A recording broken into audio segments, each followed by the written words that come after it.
Welcome to the Visibility Project podcast. Welcome to the Visibility Project podcast. Welcome to the Visibility Project podcast. Started by a group of citizens in a small Michigan town with a like-minded goal of increasing the visibility of the unseen and unheard populations in our community. Our guests will share stories and insights with the goal of increasing our awareness and knowledge of various aspects of diversity and equity to create a more connected, empathetic, and inclusive community. So, let's get to work. Let's get to work. So let's get to work. So, let's get to work. Let's get to work. Welcome back to the podcast. This is your host, Amy Phoenix, and I am here today with Otto Guild. Otto is a lifetime Midland community member who enjoys, among other things, coffee, swimming, and music, both creating music and listening to live music. Otto is the creator of the YouTube channel, The Blind Drummer, and we are grateful to have him join us today. Welcome, Otto. Thanks for being here. Thank you for having me. I'm very excited to be here, honestly. It's going to be a good time. Yeah, it is. Absolutely. I'm so glad to be talking to you today. Yeah, definitely. Thank you. All right. So let's get right into it. All right. Not everyone knows someone who's experienced visual impairment and blindness. And so you have a unique story that we can listen to, learn from. And so I would like to offer it to you. Where would you like to begin with your story today? So I guess I can go from, I guess the best way to start a story is in the beginning. Sure. So my visual impairment started when I was, I believe, 6 months old. I had a heart surgery that they said that the retina in my left eye detached during, and I was only 6 months old. I couldn't say I wasn't seeing anything. And so that kind of happened that way. And then when I was around 6 is when the retina in my other eye, I always call it my good eye, I used to, started to also detach, but thankfully we were able to save that one. So I could see nothing out of my left eye for basically my whole life. And then around 6 feet clearly out of my right eye. And then fast forward, made it through high school, did swim, was an inspiration, I guess. I don't know, I don't like it. Did all that, and then around 6 years ago, they were going to take out a cataract in my eye, and they're not entirely sure what exactly happened. We've tried, a couple of things, but now I can't really see anything. I have a little bit of light perception, and that's basically that whole story. So it is. I never thought about it in the way that you said it. Like, I have a very interesting going from visually impaired to blind. I feel like a lot of people do have that, but I don't know, for me it was like a sudden thing, and I feel like for a lot of people it's like a gradual thing. It's not sudden for a lot of people. Not to say that it doesn't happen, but you know what I mean. Sure. Yeah. So you lived with visual impairment from basically birth, very, very soon after birth. Yeah, until I was around 22, maybe. Until around 22.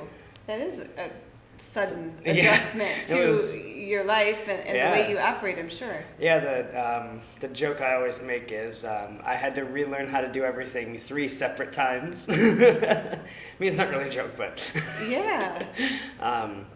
So it is a learning curve with each different loss. I'll say loss or gain. It's like if you if everyone all of a sudden gained another 50 feet of vision, it'd be different. Absolutely. You'd have to relearn how to do a lot of things because you're so used to the way that you see now. Yes. And then if that all of a sudden changes, like even for the better, like, oh, I can see a lot further now for some reason, it's still, like there's going to be an adjustment because you got to think like, all right, things might be further away now, Yes.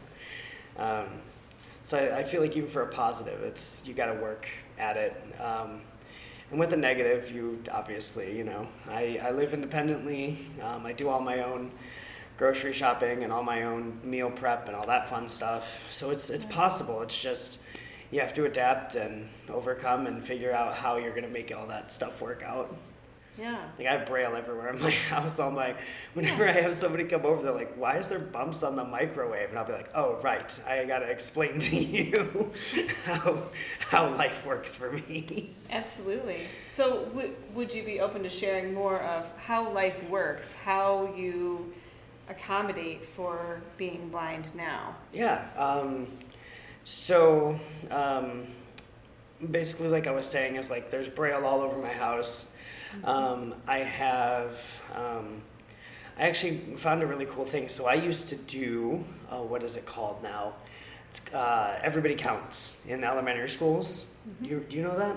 I'm not familiar. Can you tell me more? So what it used to be, I think they still do it. I don't know. If they don't, they should. So it was, you would get somebody with, like, for example, me being blind, was the first graders, I think, at the time. So like each grade would get some sort of disability or something different, like something that they weren't used to or introduced to. Yeah. So I would always do first grade was like the blind year. Okay. I think kindergarten was like people who couldn't walk or something. Yeah.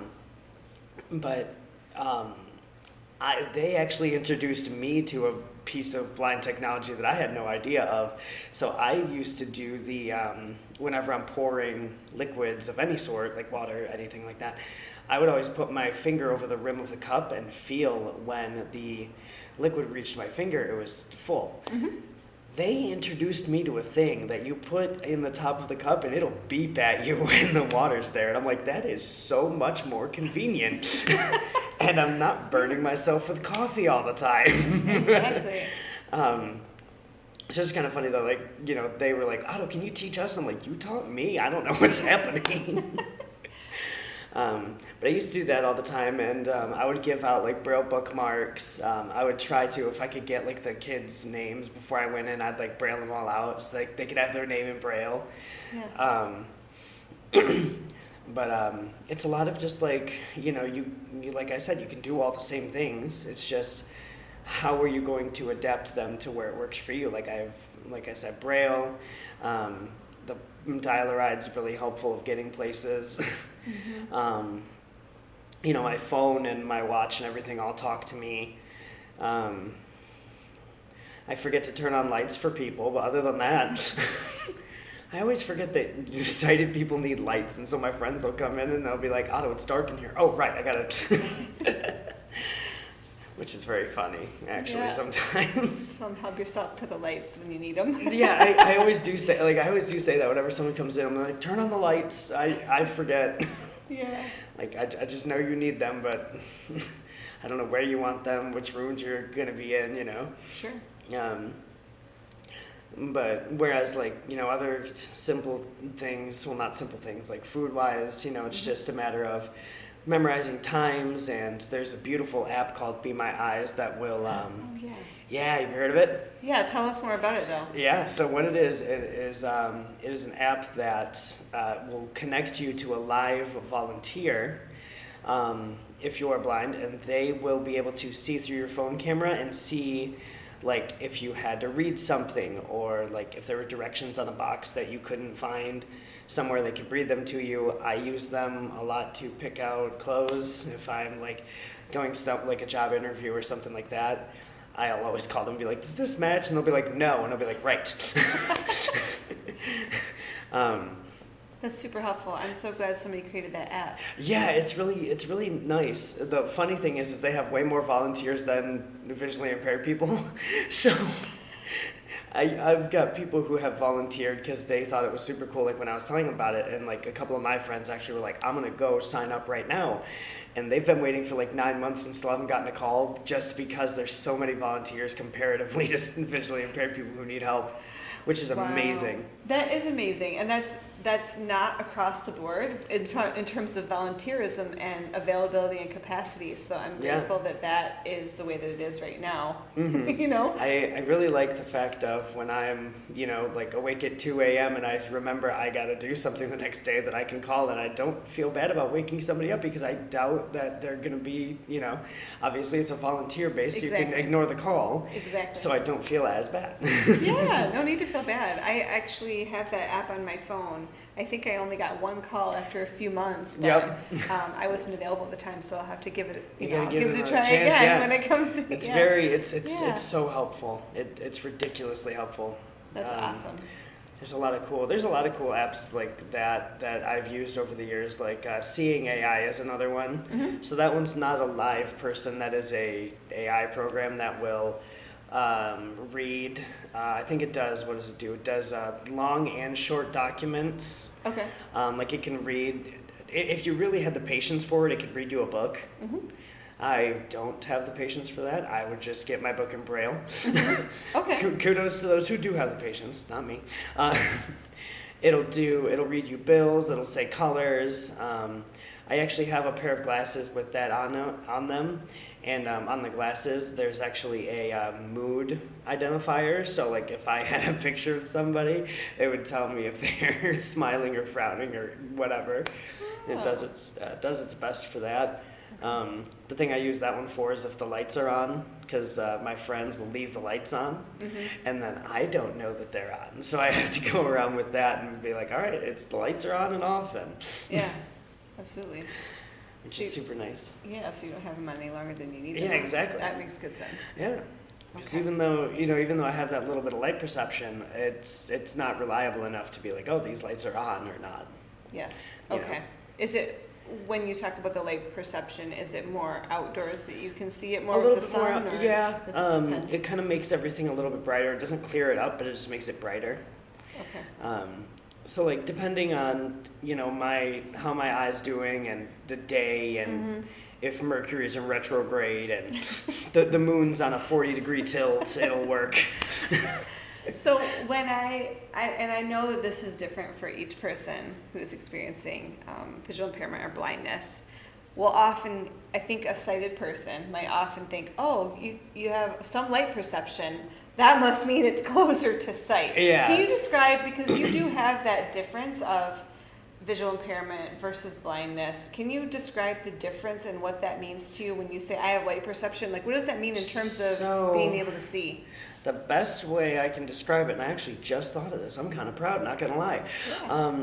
So when you have your eyes closed, not very tight, but you have them closed, and you can still see a little bit through your eyelid, like especially if it's like bright, or what I used to do is I used to mess around with flashlights all the time. I never pointed them directly at my eyes. I'm not silly. That's also anyway. It's kind of like if you're trying to look through your eyelid, and you can see that there's like a little bit of light on the outside. That's the best way I can describe it. There's no clear imagery. There's no, like, I can't see shadows even. I can just see that there is some sort of light. And again, it only happens if everything goes according to plan perfectly 3 times over. Absolutely. So I remember telling you on the phone before we talked that my first husband was Robert Bradley. He was a musician. And on his first album cover, they had a quote from him that said, "A little bit of light is better than no light at all." What do you think of that quote? I love that quote, actually. It especially with the the little bit of good news about possibly vision on Wednesday that I received. Yeah. It's a fantastic quote because I think not being able to see even light would it would not be fun for me at all. Sure. Because obviously I do miss my vision, and I get asked all the time, like, would I ever want my full vision back? And the answer is no. Okay. I would never want to be able to see out of my left eye, because I've just lived so long without it, and I feel like it's made me into the person that I am. Would I take the 6 feet out of my right eye? Yes, any day. Yeah. But that's a question I always get asked is, would I want full vision? No, I would not. I would like what I used to have. Yes. That'd be fantastic because I could go back to riding bikes and playing video games, and like I can still ride bikes. I have a tandem bike that I have somebody ride with me. It's a grand old time. But like there's no feeling like riding a bike by yourself. Yes. Yes.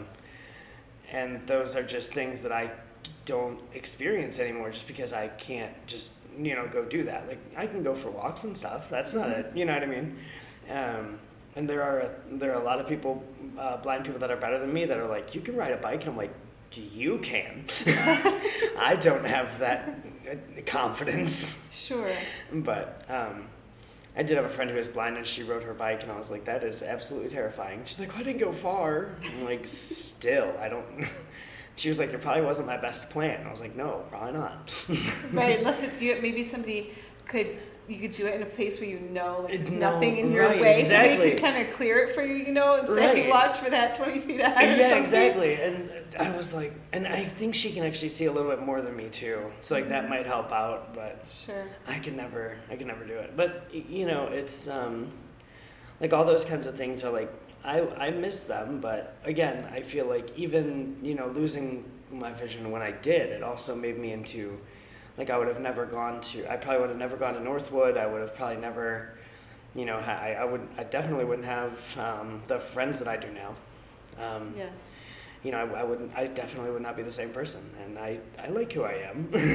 That's beautiful. What has helped you process your loss in that way that helps you say, this is part of who I am and what my life has brought to me, and so I'm not necessarily wanting to change all of this, even though I would like to have my sight back that I lost 6 years ago? So I guess what's kind of helping me is just, that's a really good question. I actually don't know.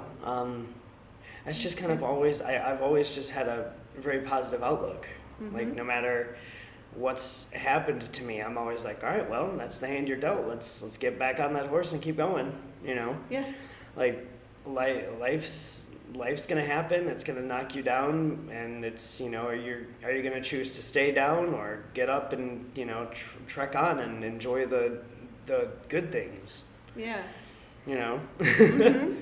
So, yeah, thank you for that. And now I know that real philosophical. I don't know where that came from. It's in you, obviously. And I think most of us know it can be hard to hold that with the challenges and the losses, and it sounds like that sense of inspiration in you has been there for a long time, because you mentioned when you were swimming at Dow and that you said there was something about being an inspiration. You want to share? I know. Do you want to share some more about what things were like beforehand, what that was like for you? Yeah. So, like I said, Dow swimmer. Never was great, but I loved it. Mm-hmm. So it didn't really matter. I never got to, win any big race or, never got to do anything like that. But I was in the Midland paper at one point. Don't ask me what year that was. I want to say 2010, but I think I'm wrong. But for them, like even swimming wasn't being adapted.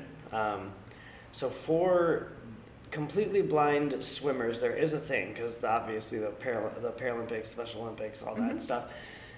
So they do have completely blind swimmers, and there's several different modifications that they can do. Like they have a cool sprinkler system that will they put it right at the end so you know when to do your flip turn. Oh yeah. So they put it at the end of the pool and it'll gently kind of spray water down, so you can feel okay, I gotta 2 more strokes and then flip. You know what I mean? Mm-hmm.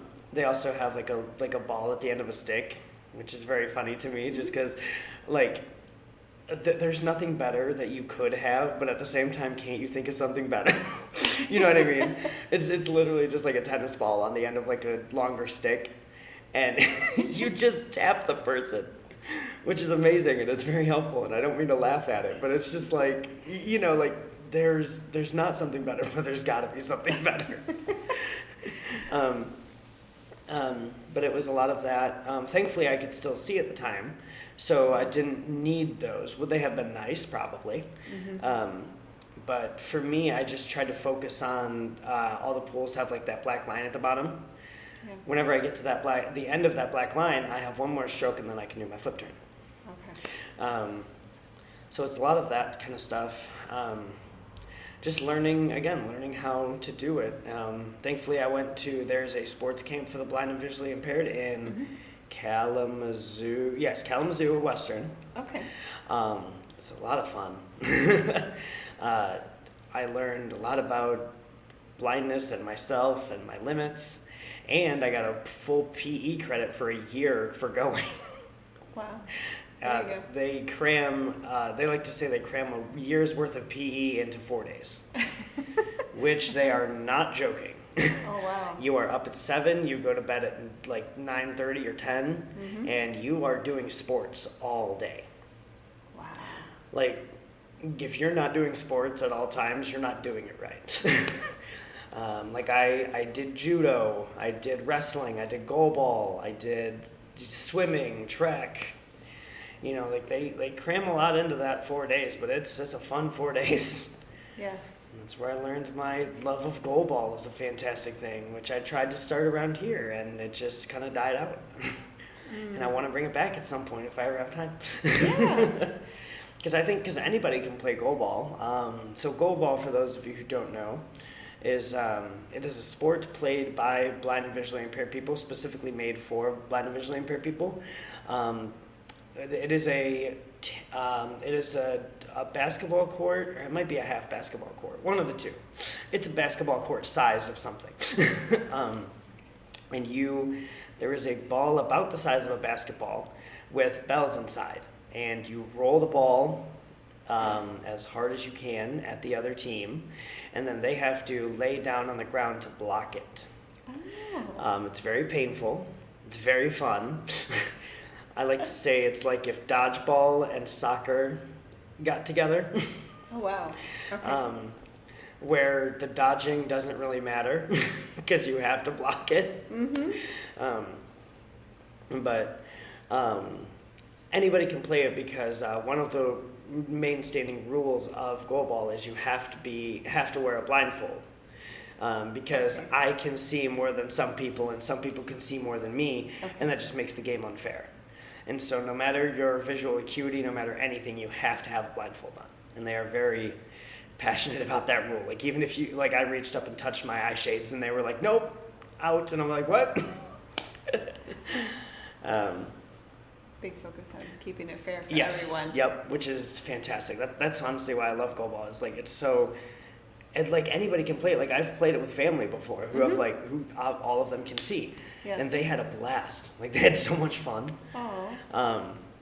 And it was that weekend again like taught me a lot about a lot of things. Yes. And I got really fit that weekend, and then I went back to normal life.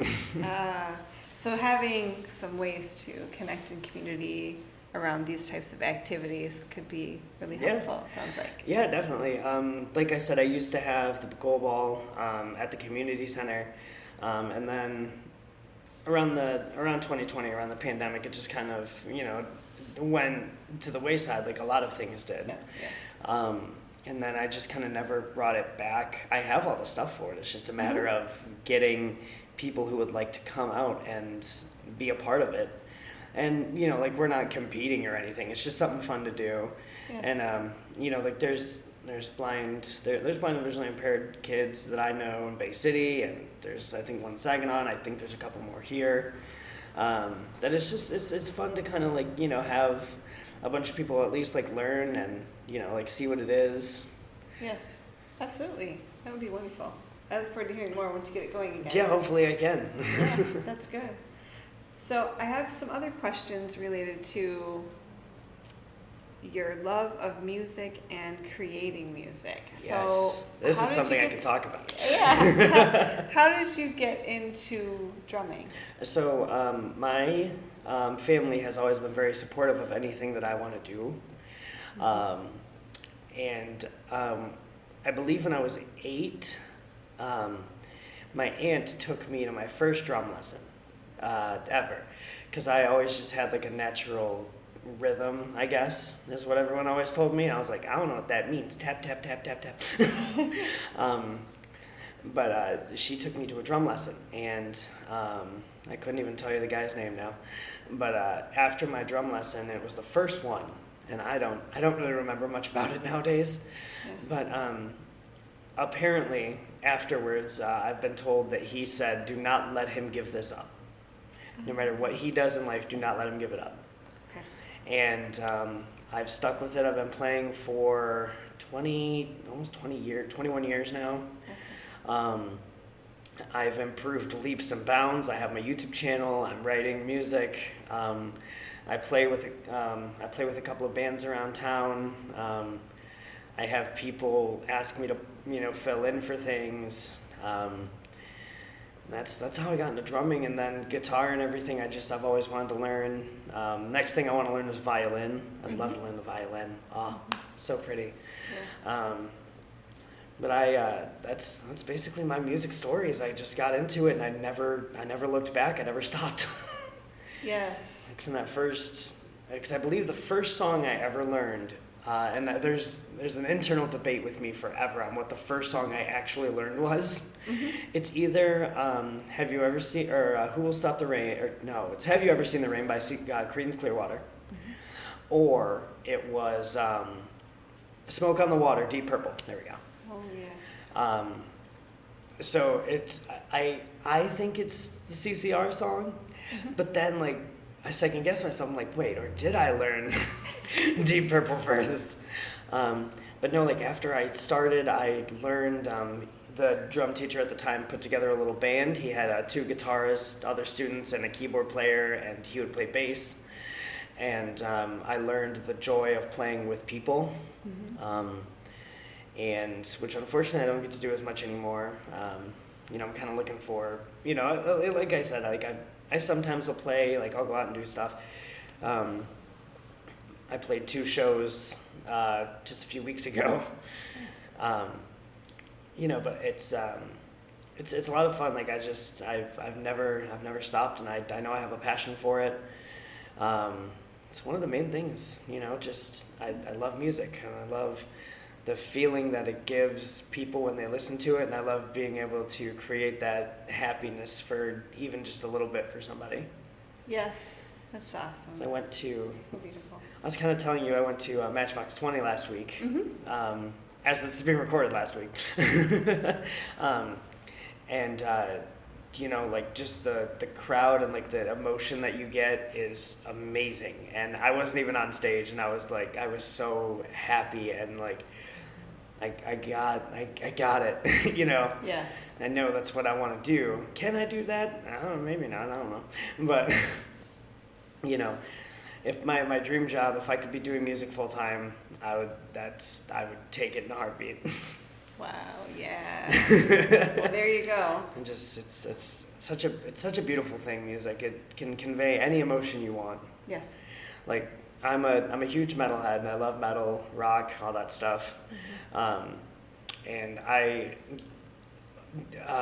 few months ago, there was an album that came out, and I never thought I would be able to say the phrase "death metal made me cry," and it did.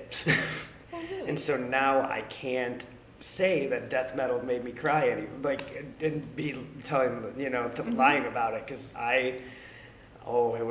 it's so powerful. Like any type of music, like even jazz or like classic, blues was derived from a feeling. Yes, absolutely. Like I took a whole music history class, and that really cemented my belief in, like you can get anyone to feel any way you want just by playing a few notes.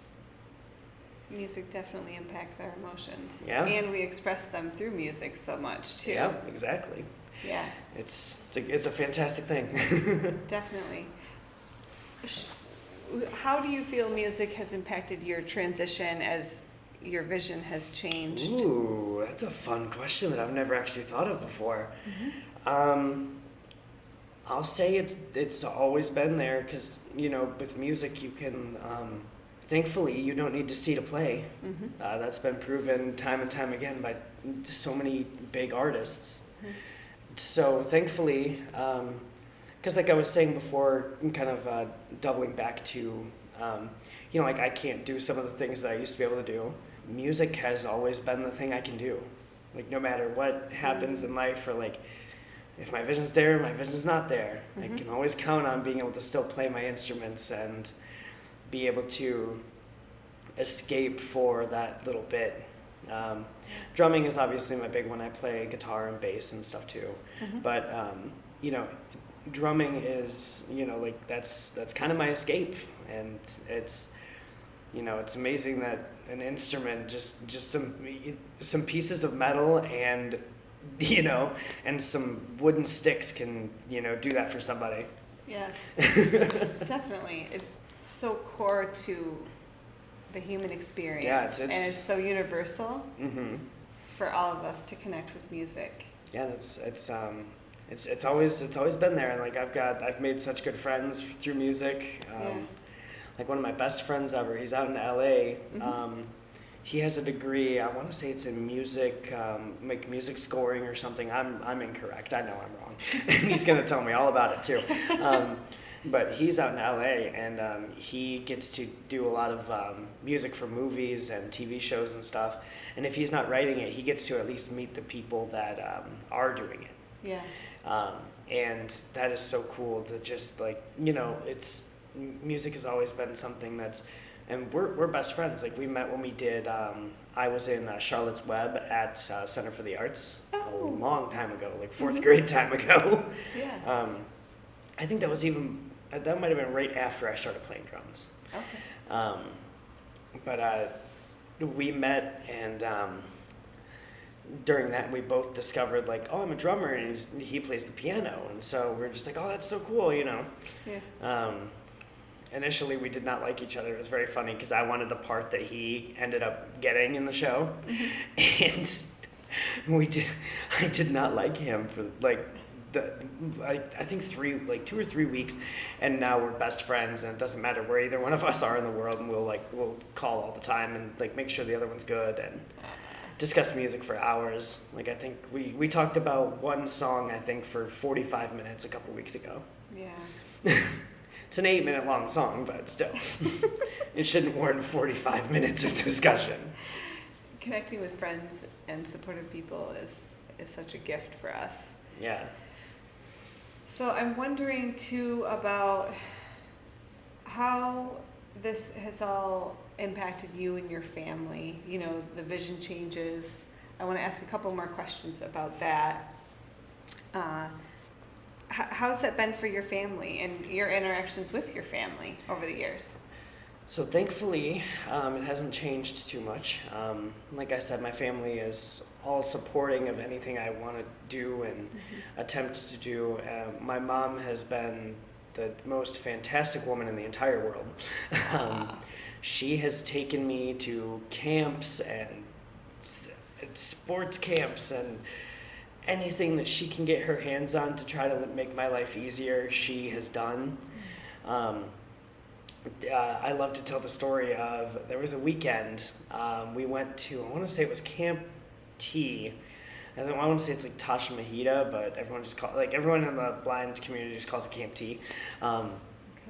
But she and I went there for like a family weekend. It was like where the parents could come and see what the camp was going to be like, and the kids could go to like experience camp for a day and see if they wanted to stay the week or however long the session was. I ended up choosing Lions Bear Lake Camp just to it's not better, but it's better. That's also a huge debate, is Camp T or Lions Bear Lake. It's a fun debate though. We all laugh. They're both fantastic. But she actually did, I want to say it was like a couple of hours they blindfolded the parents. Yes. So that they could experience what it was like for their kids. And she did it, and she was able to, like, she sped past and she was like, oh, let me help you with this. It's like, I know all this. And she's always been my biggest advocate for, you know, like learning Braille, like, because originally the school didn't want to teach me Braille because I could still see. But she put her foot down. She's like, nope, he's learning Braille. Yeah. And she ended up learning Braille with me. So she knows Braille too. Lovely. And just my whole family has just been, they all want me to be independent. They all want me to be, you know, exactly who I'm turning out to be. And I would not be that if it wasn't for them, because they take their, so much time and, energy, like even giving me rides to and from work when work doesn't tell me that they want me there until 10 minutes before I need to be there. I know I can always count on somebody in my family, like, hey, are you busy? Could you please give me a ride? I'll get you coffee or a pizza or something. Yes. And it's, it really hasn't changed all that much. If anything, with the vision loss, they've just they're learning more about it. And there's obviously going to be people, like even them, that are like, they're never going to know, because no one ever knows. Like you can pretend like at all times, and like I'm not trying to be harsh to people, but you no one does know unless you've been through it with anything. Yes. And they're kind of learning that now, that you don't quite understand. Sure. It's a lot, but they've always been on my side for everything, like going to college and high school and swim. Like Yes. I've always had that I've always had my family to fall back on. That is so beautiful. I'm glad that you've had that too. Yeah, me too. Yeah.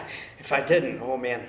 Right. I don't know that this is maybe not the right way to put it, but it can sometimes buffer or soften or support the journey when the changes are so hard to have caring people. Yep. Loving family or Exactly. friends. Absolutely. Yeah. I wouldn't change it. I wouldn't change it at all. Yeah. So, along with that, and thinking about people that don't maybe understand, what would it be helpful for people who have sight that don't really know anybody maybe that's visually impaired or blind?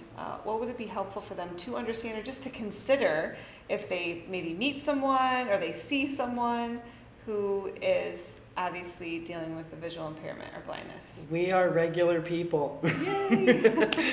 We can do the same things that you can. The amount of fun stories that I have about people not getting it. My favorite one, I'll go into this one. This one's fun. So I went to a pro wrestling event way back in 2017. This is right after I lost my sight. But I had already bought the tickets, and it was a big pay-per-view, and I was like, I'm going. It's like, I don't care. I'm going. And me and my friend and I, sorry, that's proper English. My friend and I went, and I actually paid for his ticket because it was all the way down in Detroit. And so the deal was, I'll buy your ticket if you drive, because Michigan won't let me. I don't know why.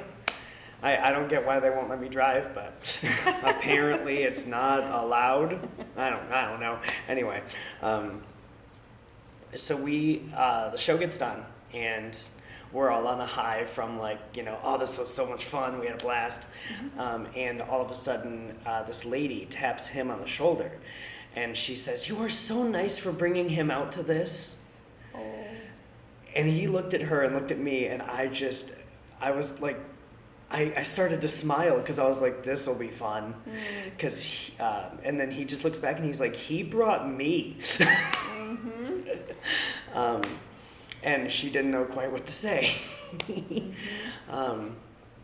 But it's stuff like that just it doesn't make me upset anymore, because I get it. People are going to be who they're going to be. It doesn't bother me, but and people don't know. Which is why I'm very thankful that this podcast is a thing. Yes. Because it really helps, people understand that, we are people, and we're not just our visual impairments or our blindness or anything, any sort of disability. We're not just that. Absolutely. People who have met me have no idea my love of music. They just think, oh, he's blind. There's several places, I'm just the blind kid to certain people, which fair, they're not wrong. But it's a lot of that. So if anyone's to take anything away, it's just treat us like you normally would treat somebody else, and you'll learn very quickly that all of us have a passion that no one knows about. Absolutely. You know, like me and my music. Like nobody, you know, if you were to just meet me, you would think, oh, he's just blind. He doesn't do anything. He doesn't live on his own. You know, and I've had people say stuff like that. You know, it's like, oh, he can't live on his own. He's blind, which, you know, everyone's different. Everyone's situation is different. Yes. I'm very fortunate that I had a support system to help me to become independent. Yes. Not every blind person has had that. Like, I know several blind people who are very, very smart, but their parents may or may not have supported what they, you know, their passions or their energy or whatever, that can't live independently because they don't know how. They've never been taught. Yes. And that's very unfortunate. Definitely. I'm very thankful that I've had that opportunity to be who I am and be able to live on my own and do all my own things. Nice. So just, you know, get to know us. We're nice sometimes. Each one being unique, each one of us, Yes. and someone with, like you said, visual impairment or any other difference. That is the what really sticks out to me is that we humans will often, you know, We're a very label-based Yes. society. come and, into assumption. the moment that because what was there was some little tidbit that was like, do you get your first impression and like within like the first 3 seconds? Mm-hmm. And with me, unfortunately, eye contact is not the first thing on my mind Exactly. when I meet somebody. Mm-hmm. And so immediately I look, you know, I look like I don't care. That is the opposite of the truth. Like one of my very good friends now, the first time, I just learned this a couple weeks ago, and we've known each other for like 3 years. But when she met me, I was sitting in the dark reading a book because I don't need light for books. Mm-hmm. And she said hello, and I looked up towards her voice. I didn't know exactly where she was, but I looked up and I was like, hi, how are you? Come to find out that she went home that night and she was talking to her husband, and she's like, he was such a jerk. Like, he didn't look at me. He didn't, you know. And she figured out very quickly that I was blind, and she felt, which is very, you know, like, again, like, you know, some things, some social cues I don't get, unfortunately. Sure. You know, but I try my best. Like, I try to remember, all right, eye contact, look up, you know, because back when I could see, I used to look down all the time, which is kind of why I do look down. It's not me trying to be mean to you. It's just how I'm so used to looking, and now that, you know, I try to remember. Yes. Especially in customer service, I got to try to remember to look at people. Yes. I'm going to put a fun little sign whenever I work. I haven't decided what it's going to say yet. Yes. The one idea I had is, "Cane, I get you anything?" with like a little blind person with a cane. That was the one idea I had. But there's got to be something better. I was just thinking, I'm like, I wonder if you could have a little tag that says like, I don't connect through eye contact, it's through my smile or Yeah, my something voice like that. or my sense of humor. Yeah, exactly. 'Cause you definitely connect in lots of ways, and we're so like you say, in the sighted, I would call it the sighted world, or people with full vision. Sighted or partial, community is what I've called them for sighted years. community, yep, I've heard that before. Because we're the blind community, guys. Right. You know, but Oh, you're a little goodness. community too. For people that have sight, there's such that eye contact is such a part a of big the thing. norms. In this culture, at least, obviously Oh, not yeah. in every culture. Sometimes eye contact is not always Sometimes it's preferred. deemed as a threat. Exactly. In certain places in the world, it's deemed as a threat Yes. sometimes.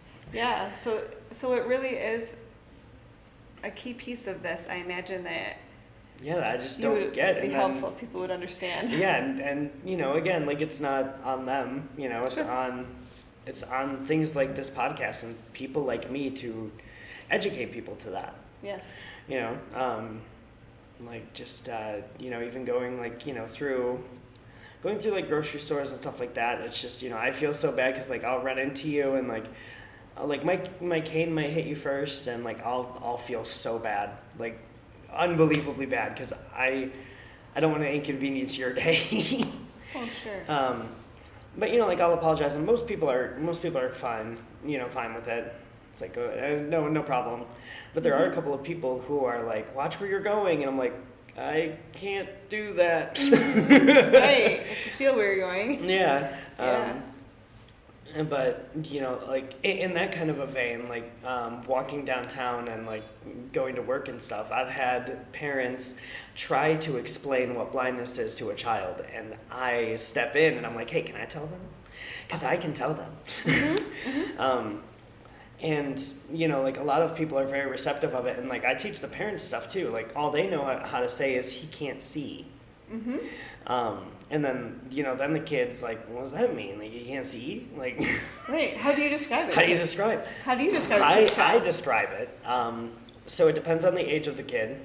A lot of it, because older ages are going to understand bigger concepts.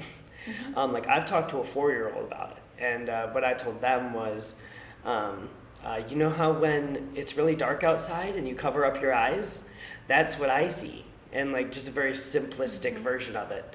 Whereas if it was like a 10-year-old who didn't know, I'd be like, all right, so if you cover up your eyes and do what have you, that's how I see all the time. And then like they'll be like, well, how do you do this? And then it gets into a deeper conversation, which I love doing that. Like I wish people would ask me more questions, because a lot of it is just asking questions. Like if you don't know something, go ahead and ask. Like Yes.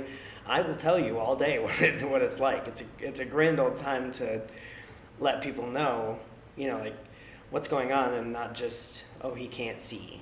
Yes. Which technically they're right, but it's just a matter of a lot of education, because a lot of people don't know. And blindness is a very, not a new thing, but it's something that's, in my opinion, becoming more prevalent, I'll say. Because there was a time where they would, we were not deemed fit for society. Like we were the lower than low, and there's just a lot of those kind of not ideologies. What's the word I'm looking for? There's a lot of those opinions that sometimes still stand. So it's just a matter of educating people, which again, I'm very happy that this podcast is a thing where I can let people know that, just come up and ask. 9 out of 10 of us will answer you. There's of course that one person who's just like, I don't want to talk about it. Sure. But in my experience, 9 out of 10 of us will answer you, and we have no problem with it. Yes. Throughout the podcast, we've had people on from various walks of life, and each one of them, I think, has said, ask questions. Don't make assumptions. It's an overarching theme. Yeah, absolutely. So, as we get ready to close here today, Otto, thank you so much for what you've shared, for being a part of our community, and for coming on the podcast today. I want to ask you one last question, and that is, what ask do you have of our listeners as they walk away from this podcast?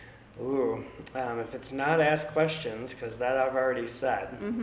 Honestly, I feel like the one ask I would have is just treat us as however you would like to be treated if something like this happened to you.